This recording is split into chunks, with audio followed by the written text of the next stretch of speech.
बुधवारी पहाटे बुधवारी पहाटे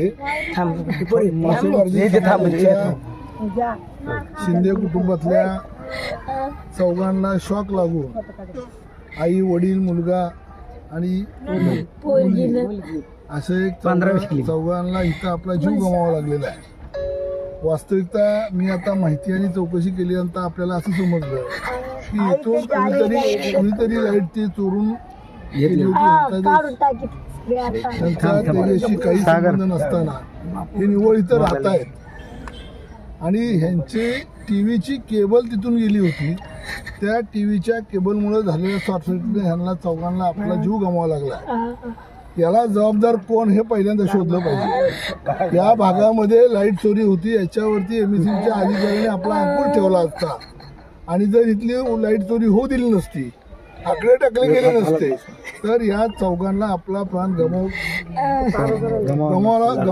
गमावला गेला नसता.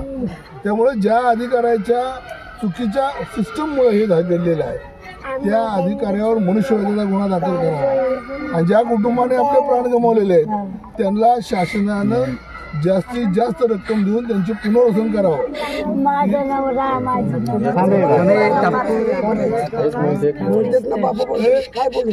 आज आपल्या सगळ्यांना ज्ञात आहे की पुण्यासारख्या जिल्ह्यामध्ये लोक दारू पिऊन गेली तर त्यांना 5-5 लाख रुपये दिलेले आहेत. मध्यंतरी एक टेम्पो पावसात खड्ड्यात गेला, नदीत का खड्ड्यात गेला, त्या लोकांना 5-5 लाख रुपये दिलेले आहेत. म्हणजे जिकडे ॲक्सिडेंट होईल तिकडे सरकार देतंय, पण आम्हा गरिबांकडे लक्ष द्यायला सरकारला वेळ नाही आहे.